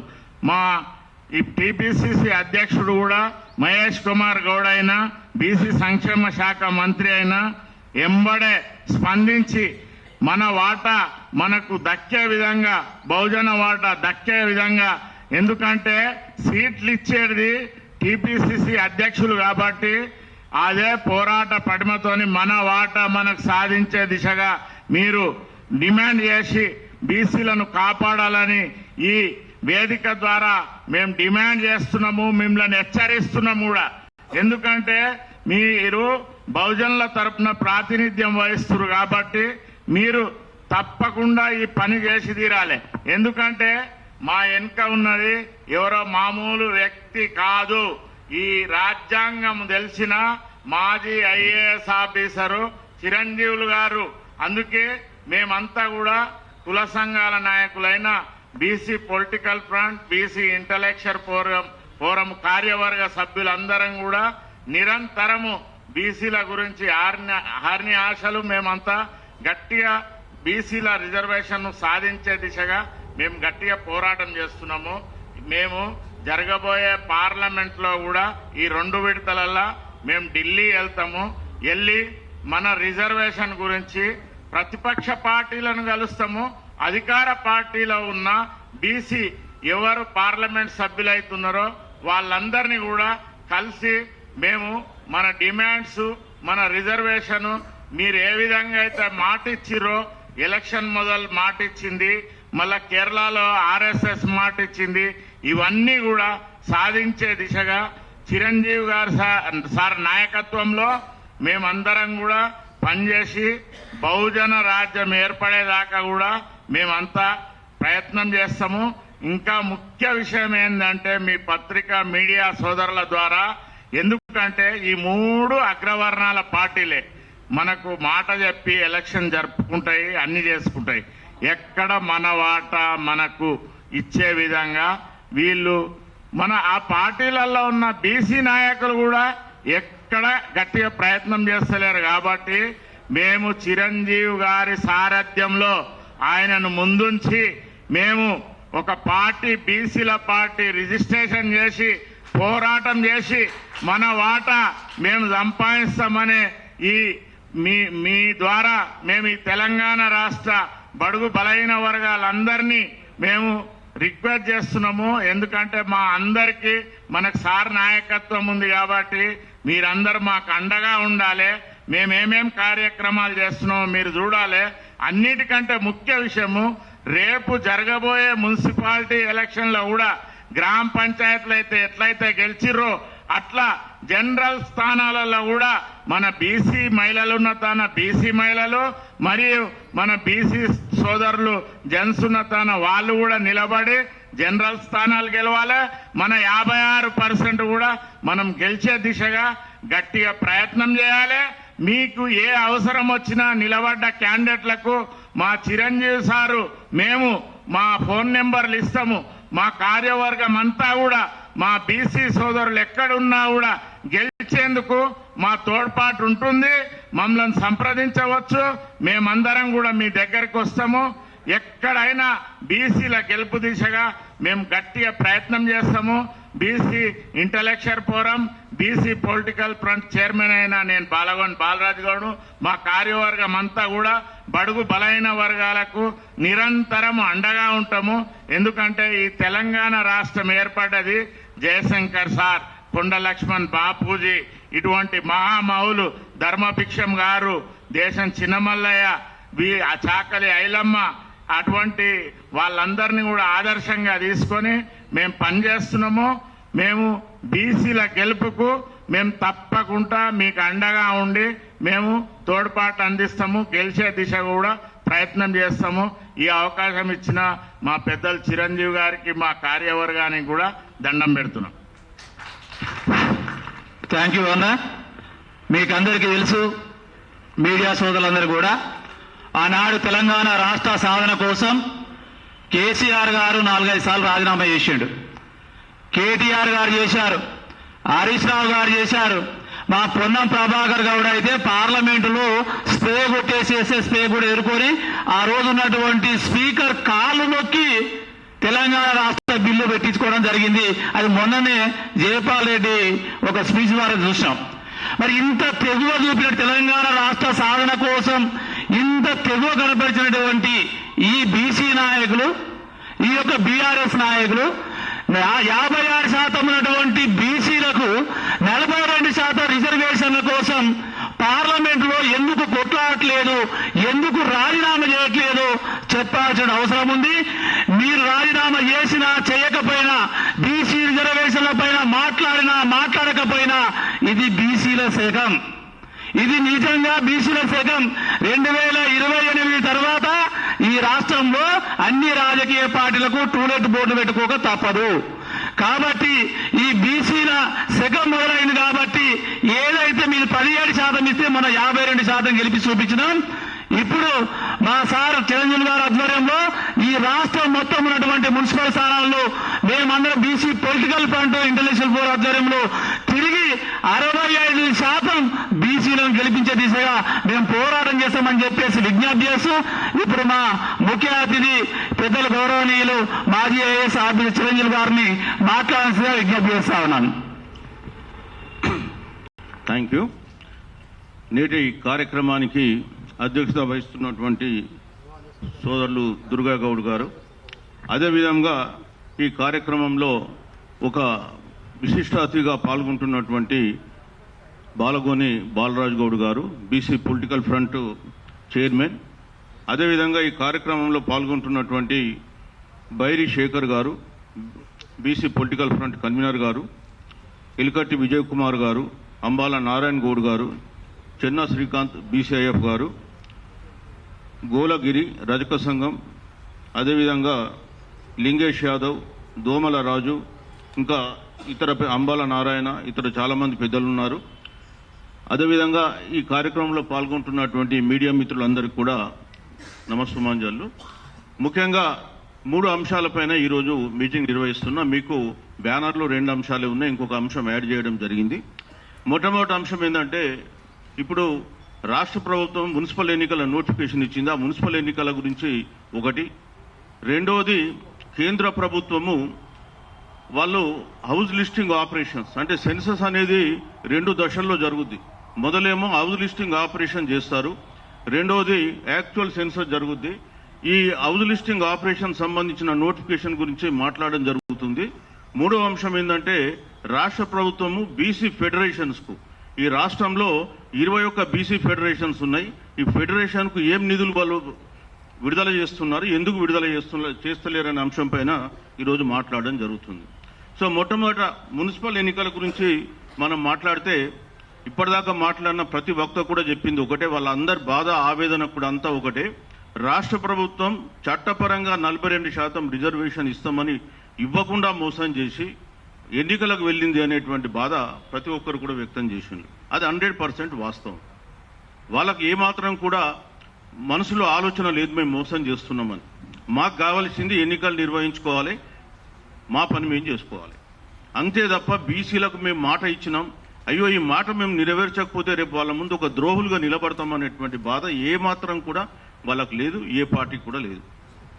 ముఖ్యంగా ఇవాళ 42% రిజర్వేషన్ ఒకవేళ చట్టపరంగా సాధ్యం కాకదంటే మేము పార్టీ పరంగా ఇస్తామని చెప్పింది. మేము కోరేది ఒకటే, ఇప్పుడు మీరు ఎన్నికలకు ఎట్లాగో నోటిఫికేషన్ ఇచ్చిండ్రు, ఈ దశలో ఎవరు కూడా దాంట్లో ఇన్వాల్వ్ కాలేరు. ఓన్లీ ఎన్నికల కమిషన్కు ఆ స్వతంత్రత ఉంది కాబట్టి ఇంకా వాళ్ళ ఎన్నికలు ఆపడం ఎవరి తరం కూడా కాదు. కానీ ఇవాళ నామినేషన్స్ రేపటి వరకే నామినేషన్ లాస్ట్ డేట్. ఇప్పటికైనా మీరు స్పందించి మీరు ఏదైతే మాట ఇచ్చిందో మేము 42% పార్టీ పరంగా ఇస్తామన్నారు, ఇప్పుడు ఆల్రెడీ మాకు 30% చట్టపరంగా వచ్చింది. ఇంకా మేము కోరేది ఏంటంటే మా జనాభా 56%, ఓపెన్లో 50% ఉంది. ఈ ఓపెన్లో 50% ఉన్న దాంట్లో మాకు 25% ఇస్తే మాకు 30 వచ్చింది ఆల్రెడీ, ఇది 25 అంటే 55% మా జనాభా దామాషా ప్రకారం మాకు వస్తుందని అన్ని పొలిటికల్ పార్టీలకు విజ్ఞప్తి చేస్తున్నాం. మీరు ఎక్కడ బీసీలకు సీట్లు ఇచ్చిందో దయచేసి మీరు అది అనౌన్స్ చేయాలని చెప్పి కూడా కోరుతున్నాం.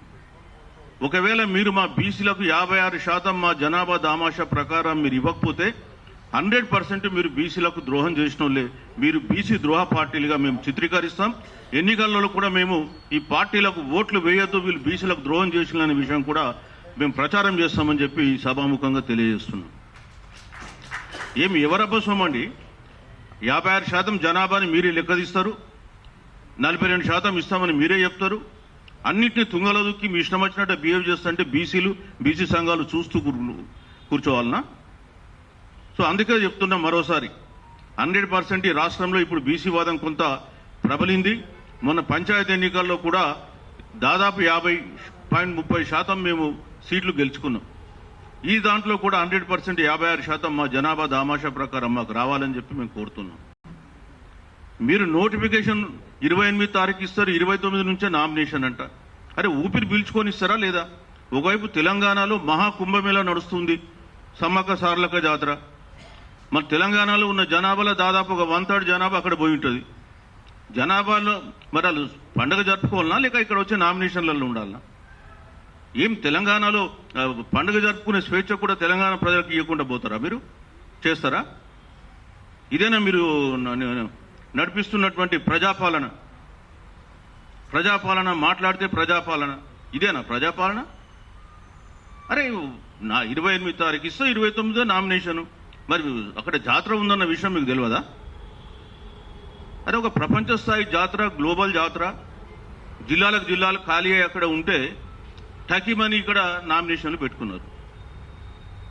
సరే ఇప్పుడైతే పోస్ట్పోన్ చేయలేరు, కానీ కనీసం మేము అడిగినటువంటి రిజర్వేషన్లు మాకు ఇవ్వాలని చెప్పి మేము కోరుతున్నాం.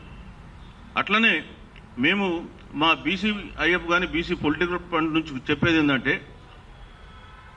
జనరల్ స్థానాలలో ఎక్కడైతే ఓసీలు నామినేషన్ ఇస్తారో అక్కడ బీసీలు ఖచ్చితంగా నామినేషన్ వేయాలని చెప్పి నేను కోరుతున్నాను. దాన్ని మాత్రం వదలొద్దు. 100% జనరల్ స్థానాలలో బీసీలు నామినేషన్లు వేయాలి. ఒకవేళ 2 లేదా 3 బీసీలు ఉంటే మీరు ఏ బీసీకి ఓటేస్తారో ఆ బీసీకి ఓటేసుకోండి, తప్పు కాదని అంటలే. కానీ ఓసీని మాత్రమే రంగంలో ఉండేటట్టు బీసీలు చూడొద్దు అని చెప్పేసి నేను ఈ సందర్భంగా అందరు బీసీ ప్రజలకు విజ్ఞప్తి చేస్తున్నాను.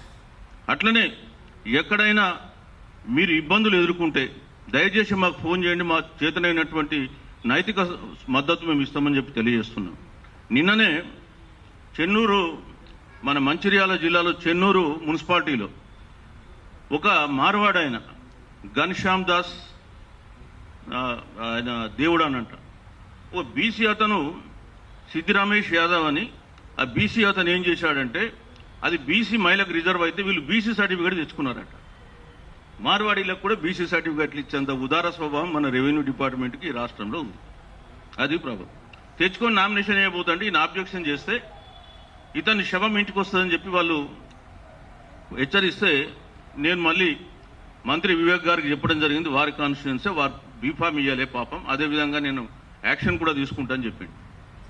సో మేము ఏం చెప్తున్నామంటే ఎక్కడన్నా ఇట్లాంటి బెదిరింపులు వస్తే 100% మా తరఫున మేము 100% వాళ్ళకు మోరల్ సాయం చేయడానికి రెడీగా ఉన్నాం. అట్లనే అందరూ కూడా మీరు జాగ్రత్తగా ఉండండి. ఖచ్చితంగా బీసీలకే మీరు బీసీలు ఓట్లేయాలని చెప్పి కూడా కోరుతున్నాం. అట్లాగే ఎస్సీ ఎస్టీలు కూడా మనందరం కూడా బహుజనులం కాబట్టి ఎక్కడ బీసీలు ఉన్నా మీరు ఓట్లేయండి. అదేవిధంగా ఎస్సీ ఎస్టీలు కూడా నిలబడ్డ దగ్గర బీసీలు కూడా వాళ్ళకు ఓటేసి గెలిపేయాలని చెప్పి కోరుతున్నాం. ఇది జనరల్ సీట్లలో, రిజర్వేషన్లలో ఎట్లాగో మనం వస్తాం, కానీ జనరల్ సీట్లలో ఖచ్చితంగా బీసీలు ఎస్సీ ఎస్టీలు అందరూ కూడా కలిసి ఒకే తాటిపై ఓటేసుకుని బీసీ వాదాన్ని బహుజన వాదాన్ని గెలిపేయాలని ఈ సందర్భంగా నేను కోరుతున్నా. అట్లాగే ఇక కేంద్ర ప్రభుత్వం యొక్క సెన్సస్ గురించి మాట్లాడదాం. అసలు కేంద్రంలో ఉన్న 2 ప్రధాన పార్టీలు, అటు కాంగ్రెస్ కానీ ఇటు బీజేపీ కానీ మొదటి నుంచి కూడా బీసీలకు ద్రోహం చేస్తూ వస్తున్నాయి. బీసీల సెన్సస్ అంటే వాళ్ళకి ఎందుకో కడుపు ఉంట. ఒకవైపు ఎన్నికల ముందేమో మాకు బీసీలకు మేము కులగణన చేస్తామంటారు, అధికారంలో లేనప్పుడు కులగణన చేస్తాం, అధికారులకు రాగానే కళ్ళకు బైర్లు గమ్మి పొరలు వచ్చేసి బీసీలు కనిపించారు, మళ్ళా కులగణన గురించి పక్కన పడేస్తాం. ఇది జరుగుతున్నటువంటి వాస్తవం ఈ దేశంలో. ఇంగ్లీషోడు పరాయివాడైనా 1881 నుంచి 1931 వరకు ఈ దేశంలో ఉన్న అన్ని కులాల జనాభా లెక్కలు చేసి ఇవాళ ఆ జనాభా లెక్కలు ఉన్నది కాబట్టి మండల్ కమిషన్ 52% లెక్కగట్టి బీసీలు ఈ దేశంలో 52% అని 27% రిజర్వేషన్ రికమెండ్ చేయాల్సి. కానీ తెల్లదొరలు చేసిపోయిన వాళ్ళు దేశాన్ని దోపిడీ పేరు మీద కాస్తో కూసో అభివృద్ధి చేసిపోతే ఈ నల్లదొరలు అభివృద్ధి పేరు మీద దేశాన్ని దోపిడీ చేస్తున్నారు. అందులో బడుగు బలైన వర్గాల్ని పూర్తిగా దొక్కిపడేస్తున్నారు. 1951లో కులగణన చేయాలని చెప్పి ఫైల్ పోతే నెహ్రూ పక్కన పడిస్తే కేవలం ఎస్సీ ఎస్టీలకు ఒప్పుకున్నాడు, వాళ్ళకు కొన్ని రాజ్యాంగపరమైన హక్కులు ఉన్నాయని. మరి అదే రోజు మాకు కూడా చేసి ఉంటే మాకు 1955లోనే కాకా కాలేకర్ కమిషన్ ఇచ్చిన రికమెండేషన్ అమలు చేసి ఉంటే రిజర్వేషన్లు వచ్చేది కదా. ఇవాళ బీసీలు ఇంత దరిద్ర పరిస్థితుల్లో ఎందుకు ఉండేది? ఇవాళ బీసీలలో కూడా బీసీలు ఉన్నారు, ఎంబీసీలు ఉన్నారు. ఈ ఎంబీసీల పరిస్థితి బీసీల కంటే చాలా చాలా అధ్వానం ఉంది, ఎస్సీ ఎస్టీల కంటే కూడా అధ్వానంగా ఉంది. కనీసం ఈ కులగణన దాంట్లో ఢిల్లీలో మోసాలు నేను చెప్తా. మొట్టమొదట ఈ 1951లో ఎప్పుడైతే కులగణన మేము చేయమని నెహ్రూ పక్కన పెట్టిండు, ఆ తర్వాత మండల్ కమిషన్ వచ్చింది. మండల్ కమిషన్ రికమెండ్ చేసింది కులగణన చేయాలన్నారు. కాకా కాలేకర్ కమిషన్ చేయమన్నారు, కోర్టులు కూడా చేయమన్నారు. ఒకవైపు ఏమో కోర్టుకు వెళ్తే రిజర్వేషన్ గురించి మాట్లాడితే మీ లెక్కలే లేవు, మీ జనాభానే తెలియదు, మేము ఎందుకు రిజర్వేషన్ యాక్సెప్ట్ చేయాలని వాళ్ళు, వీడేమో చేయకుండా వీడు, ఇద్దరు కలిపి మోసాలు చేసుకుంటూ వచ్చిండ్రు. ఇంకా ముఖ్యమైన మోసాలు ఎట్లా జరుగుతున్నాయో మీకు మళ్ళీ చెప్తా. 2010లో ఈ కులగణన జరిగాలి ఈ దేశంలో 2011 సెన్సస్లో అని పార్లమెంట్లో తీర్మానం పెట్టింది బీజేపీలు, వేరే వాళ్ళు పెట్టలే, బీజేపీ పెట్టింది 2010లో. ఆ యునానిమస్గా పార్లమెంట్లో తీర్మానం అగ్రి అయింది. సాధారణంగా పార్లమెంట్లో యునానిమస్ తీర్మానాలు చాలా తక్కువ, కానీ కులగణన మీద అన్ని పార్టీలు ఒప్పుకున్నాయి. 2000 వీరప్ప మొయిలి గారు కూడా, ఆ డేట్లు కూడా చెప్తాను నేను ఇప్పుడు. 2010లో వీరప్ప మొయిలి గారు కూడా ఒక స్టేట్మెంట్ ఇచ్చిండు, మేము కులగణన ద్వారానే 2011 సెన్సస్ చేస్తామని చెప్పి. కానీ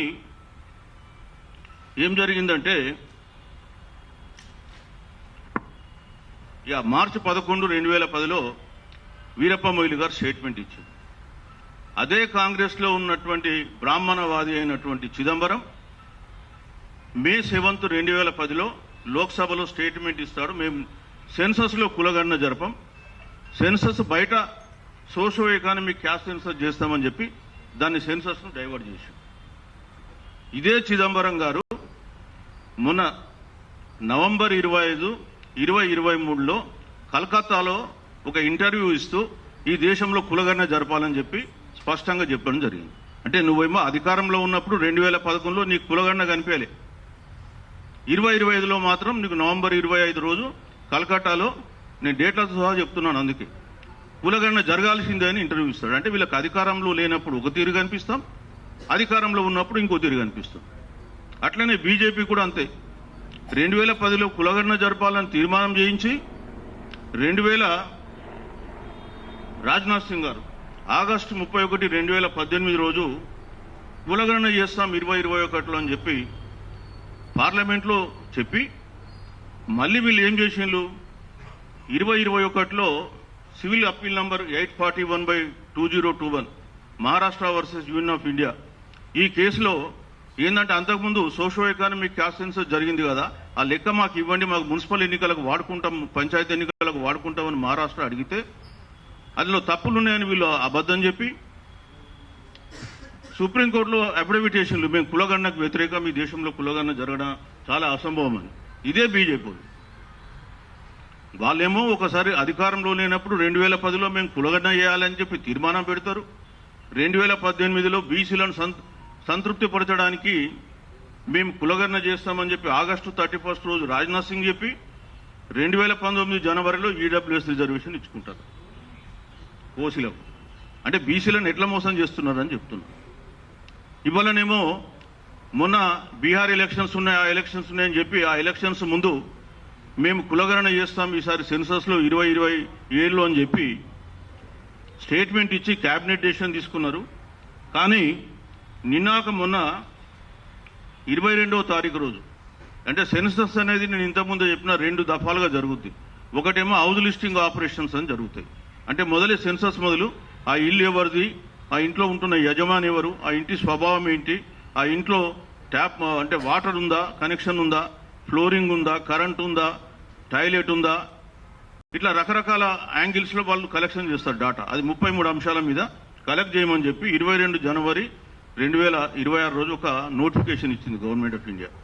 ఇందులో కాలం నంబర్ 12లో whether the head of the household belongs to schedule caste, schedule tribe or others, అంటే షెడ్యూల్డ్ క్యాస్ట్, షెడ్యూల్ ట్రైబా ఆ ఇంటి యజమాని అడిగింది. మరి నువ్వు కులగణన చేస్తున్నాడు, బీసీల గురించి కూడా అడగాలి కదా, ఎందుకు అడగలే బీసీ అని? SC, ST, BC and others అని అడిగితే అయిపోయింది, కానీ బీసీ అని అడగలే. అంటే వాళ్ళకు మళ్ళా ఆలోచన ఏముందంటే దీన్ని ఎట్లా తప్పియాలి, ఎట్లా డైవర్ట్ చేయాలి, మళ్ళా ఎట్లా ఈ బీసీలను ఇంకోసారి ముంచాలి, మోసం చేయాలనే ఆలోచన తప్ప బీజేపీలకు ఇంకోటి లేదు. దీని మీద నిన్నాక మనకు కొంత గొడవ జరిగింది అక్కడ ఢిల్లీలో. ఈ నోటిఫికేషన్ జరిగినాక వీళ్ళు ఏం స్టేట్మెంట్ ఇచ్చిండ్రు, మేము వచ్చే సెన్సస్లు జరుపుతామని. అంటే మరి బీసీలకు సంబంధించినటువంటి ఈ ఆర్థికపరమైన డాటా అవసరం లేదా? మరి మోస్ట్ బ్యాక్వర్డ్ క్లాసులకు అసలు ఇండ్లే లేవు. ఆ మాటకు వస్తే చాలా వరకు సంచార జాతులు ఉన్నాయి. తర్వాత ఇప్పటికి కూడా యాచించే జాతులు ఉన్నాయి. మరి వాళ్ళకు సంబంధించిన డాటానే నీకు ఇందులో రాదు. రేపు మరి బీసీలకు సంబంధించిన మీరు ప్లాన్ ఏం చేస్తారండి?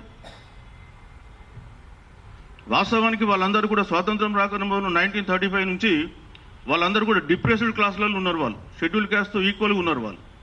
కానీ స్వాతంత్రం వచ్చినాక వాళ్ళందరినీ తీసుకొచ్చి ఇటు సంచార జాతులు, అర్ధ సంచార జాతులు అని వేరే బీసీలలో కలిపి వాళ్ళని ఎటు కాకుండా తయారు చేశారు.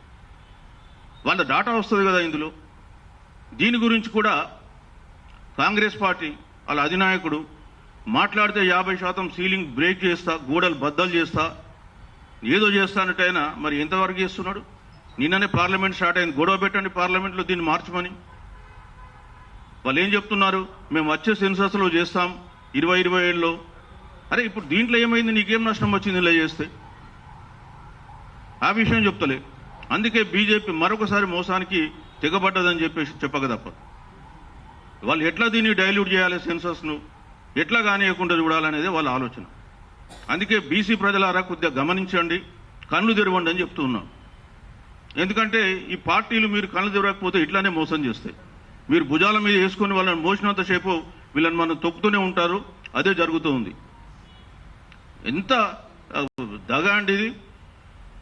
నువ్వు ఒకవైపు కులగణన చేస్తా అంటావు, ఇంకోవైపు హౌస్ హోల్డింగ్ లిస్టింగ్ ఆపరేషన్లో బీసీలను తీసుకున్నంటే నీ ఉద్దేశం ఏంటి? మరి అది కూడా చెప్పండి ఓపెన్గా, మేము చెయ్యము అని. ఏం జరుగుద్ది? బీహార్ ఎన్నికల ముందు పోయి కులగణన చేస్తామని చెప్తారు దేశం అంతా.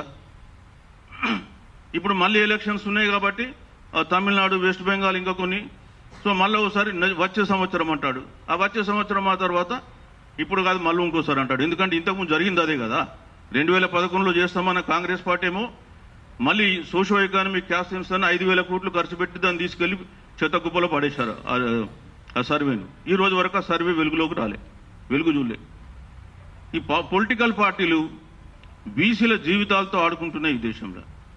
కాంగ్రెస్ పార్టీ సామాజిక న్యాయం అని చెప్పుకునే ఆ పార్టీ బీసీలకు రిజర్వేషన్ రావడానికి 46 సంవత్సరాలు పట్టింది. దానికి కారణమే వాళ్ళు. ఇవాళ బీసీల అధోగతి పడ్డానికి కారణం కాంగ్రెస్. మేము అన్ని పార్టీలను తిడుతున్నాం, మీ పార్టీ ఆ పార్టీ అనేం కాదు. అందుకనే బీసీ ప్రజలు చాలా సీరియస్గా ఆలోచించాలి. వాళ్ళు దీనిపైన రెస్పాండ్ కావాలి. రేపు రాబోయే మున్సిపల్ ఎన్నికల్లో వీళ్లకు మనం తగినటువంటి బుద్ధి చెప్పాలి. 42% రిజర్వేషన్ ఇస్తామంటారు మీరే, తుంగలో దొక్కుతారు మీరే. మళ్ళీ ఎన్నికలకు ముందు వచ్చేసి తామేదో గొప్ప చేస్తున్నట్టు నటిస్తున్నది మీరే. బీఆర్ఎస్ పార్టీ కూడా బీసీల పట్ల 1% చిత్తశుద్ధి లేదు. 100% ఆ పార్టీ కూడా యాంటీ బీసీ పార్టీ. ఈ రోజు కూడా వాళ్ళ బీసీల పైన ఒక స్టాండ్ తీసుకోలేదు. ఇకపోతే నిధుల గురించి మాట్లాడతానని చెప్పిన. ఇవాళ తెలంగాణ రాష్ట్రం వచ్చిన తర్వాత ఇప్పటి వరకు 21 లక్షల కోట్లు బడ్జెట్ ద్వారా ఖర్చు అయినాయి. ఇలా ఏం తేడా లేదు, మీరు కావాలంటే మన గవర్నమెంట్లో వెరిఫై చేసుకోవచ్చు డాటా. 21 లక్షల కోట్లు ఖర్చు పెట్టిండ్రు.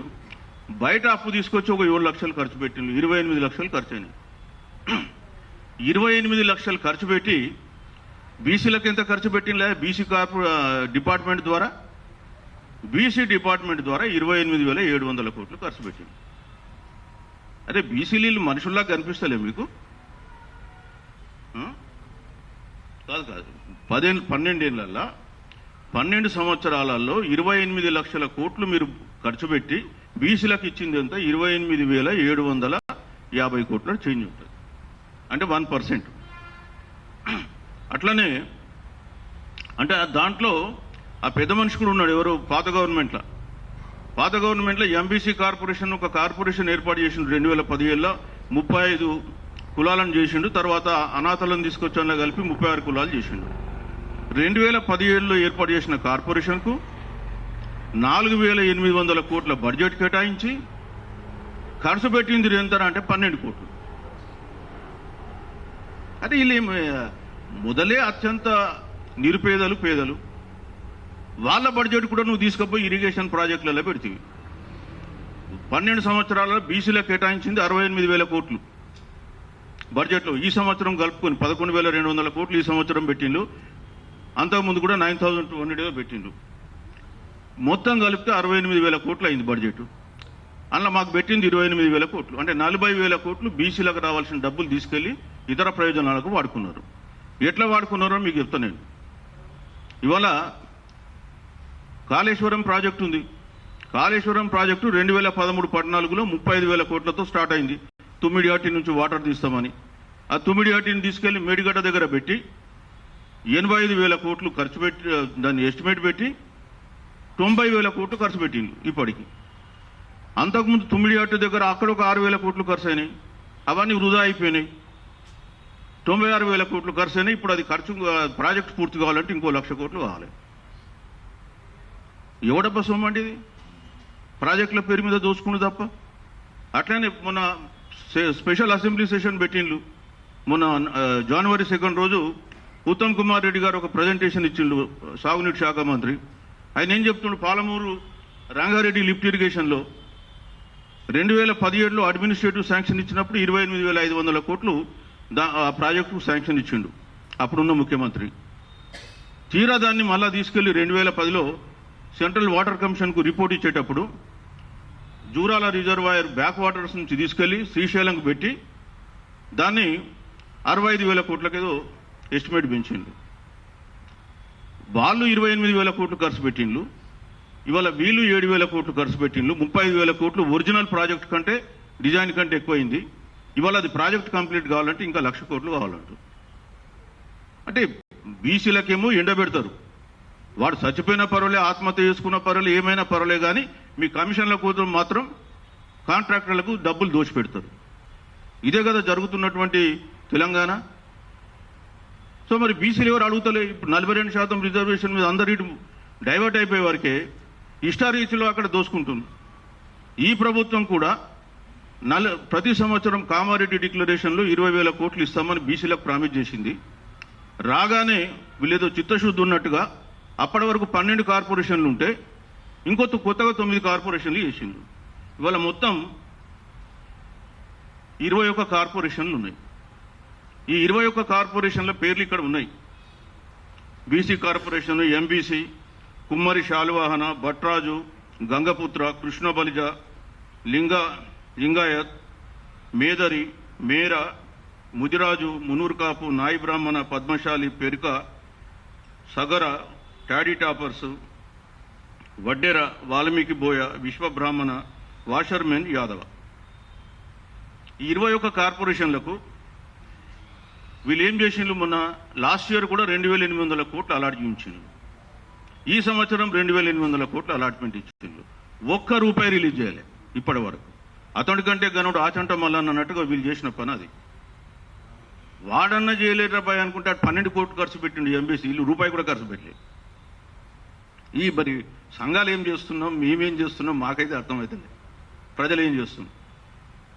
సో అటువైపేమో కాంట్రాక్టర్లకు దూషిపెడుతుండ్రు. ఈ గవర్నమెంట్ కూడా గత 2 సంవత్సరాల్లో 70,000 కోట్లు ఇచ్చినట్టుగా కొన్ని పత్రికల్లో కథనాలు వచ్చినాయి. నేను పేర్లు చెప్పదలుచుకోలేదు. ఆ 70,000 ఇచ్చినా లేదా పక్కన పెడతాం, బట్ డెఫినెట్గా అయితే అలా సగమని ఇచ్చి ఉంటారు. నువ్వేమో కాంట్రాక్టర్లకు దోచి పెడతారు, కానీ బీసీలకు వచ్చేస్తే కార్పొరేషన్లకు డబ్బులు ఇవ్వడానికి మీకు మనసు రాదు. ఎందుకంటే బీసీలు ఏది చేసినా సరిపోతుంది. 28 లక్షల కోట్లలో మాకు 1% ఇస్తారా? 56% జనాభాని మీరే చెప్పుకుంటా. ఇదెక్కడి సామాజిక న్యాయం? ఇదెక్కడి మీ పంపిణీ విధానం? మొత్తం వెయ్యమని చెప్పరాదండి, పీడాపోద్ది. సో అందుకే మేము కోరుతున్నాం ఏంటంటే ఇవాళ ఈ ప్రెస్ మీట్ ద్వారా, మీడియా సమావేశం ద్వారా రాబోయే కాలంలో ఖచ్చితంగా మేము ఈ ఆర్థికపరమైన దోపిడీ ప్రభుత్వాలు మాకు ఏదైతే చేస్తున్నాయో దానిపైన మళ్ళీ ఒక సమావేశం త్వరలో 3-4 డేస్లో పెడతాం. ఈ 21 కార్పొరేషన్లను కూడా పిలుస్తాం, ఆ కార్పొరేషన్ పెద్దల్ని కూడా పిలుస్తాం. మీకు అలాట్మెంట్ అయింది ఎంత, వీళ్ళు ఏమి ఇచ్చిండ్రు గత 2 సంవత్సరాలుగా? ఎందుకు మీరు అందరూ ఊరికే కూర్చొని చూస్తూ ఉన్నారు? ఇప్పుడు బడ్జెట్ రాబోతుంది, మళ్ళీ ఫిబ్రవరి 1 రోజు కేంద్ర బడ్జెట్ వస్తుంది. వీళ్ళు కూడా మళ్ళీ మార్చిలో ఎప్పుడో బడ్జెట్ పెడతారు. ఆ లోపటైనా మాకు కేటాయించిన డబ్బులు మాకు ఖర్చు చేయటండి. మా డబ్బులు తీసుకెళ్లి మీరు కాంట్రాక్టర్లకు కమిషన్ మీరు ఇవ్వద్దు అని చెప్పి కోరుతున్నాం. లేకపోతే మీరు మా డబ్బులను ఎందుకు డైవర్ట్ చేస్తారండి? 3 లక్షల కోట్ల బడ్జెట్ 25-26 మాకు కేటాయించింది ఎంత? 11,200. ఎంత పర్సెంటేజ్ అవుతుంది? నువ్వు యూనివర్సిటీకి పోతే 1000 కోట్లు ఇస్తాంటావు జీవో, ఇంకెక్కడ పోతే ఇస్తాంటావు. మరి బీసీలు కనిపిస్తలే ఇక్కడ? మేము కోరేది ఒకటే, ఇప్పుడు మీరు ఏదైతే కేటాయించిందో 100% ఆ కేటాయించింది రిలీజ్ చేయాలి. ఇప్పుడు మార్చ్ 31 లోపల మేము కూడా అందరం పోయి ప్రభుత్వంలో పెద్దల్ని కలిసి రిక్వెస్ట్ చేస్తాం. అదేవిధంగా అన్ని సంఘాల వాళ్ళతో త్వరలో ఒక మీటింగ్ పెడతాం. వాళ్ళకు కూడా జరుగుతున్న అన్యాయాన్ని మేము విశదీకరించి చెప్తాం.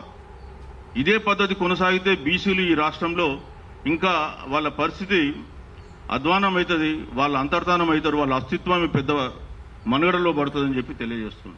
కాబట్టి వాళ్ళ బీసీల అస్తిత్వం సమస్య, ఇది ఆత్మగౌరవం సమస్య, అధికారం సమస్య. సో మేము ఇవన్నిటి కొరకు కూడా ఖచ్చితంగా రాబోయే కాలంలో పోరాడతాం. మా బీసీ పొలిటికల్ ఫ్రంట్ పెద్దన్న ఉన్నాడు, బాలరాజు గౌడ్ గారు, మా విశారదన్ మహారాజు గారు, ఇంకా చాలా మంది ఉన్నారు. మేము అందరం కూడా సంయుక్తంగా ఈ దాని కొరకు పోరాడతాం. మా ఉన్నటువంటి ఇక్కడ ఉన్న అందరూ కూడా చాలా గొప్ప వక్తలు, అందరికి కూడా మంచి సబ్జెక్ట్ ఉంది, వాళ్ళు కూడా మాట్లాడగలరు. కానీ నాకు అవకాశం ఇచ్చినారు కాబట్టి మాట్లాడమని నేను మాట్లాడినా. మా చిన్న శ్రీకాంత్ కూడా ఉన్నారు. సో మీకు అందరికీ చెప్పేది ఏంటంటే, బీసీ సమాజమా కొంత మేమేం చెప్తున్నామో అర్థం చేసుకోండి, మనం కూడా స్పందిద్దాం. రేపు రాబోయే కాలంలో ఈ ప్రభుత్వాలకు మనం తగిన గుణపాఠం చెప్పాల్సిందే, లేకపోతే మన న్యాయబద్ధమైన వాటా, మన రాజ్యాంగబద్ధమైన వాటా మనకు రాకుండా పోతుందని చెప్పి తెలియజేసుకుంటూ, మరి త్వరలో మేము మళ్ళా ఈ నిధులపైన ఒక మీటింగ్ సమావేశం ఏర్పాటు చేస్తాం. అట్లాగే ఢిల్లీలో కూడా మేము జంతర్ మంతర్ దగ్గర సమావేశం ఏర్పాటు చేసి 42% రిజర్వేషన్ పైన మళ్ళీ పోరాడతామని చెప్పి తెలియజేసుకుంటూ సెలవు తీసుకుంటున్నాం. Thank you for giving me this opportunity. Thank you sir.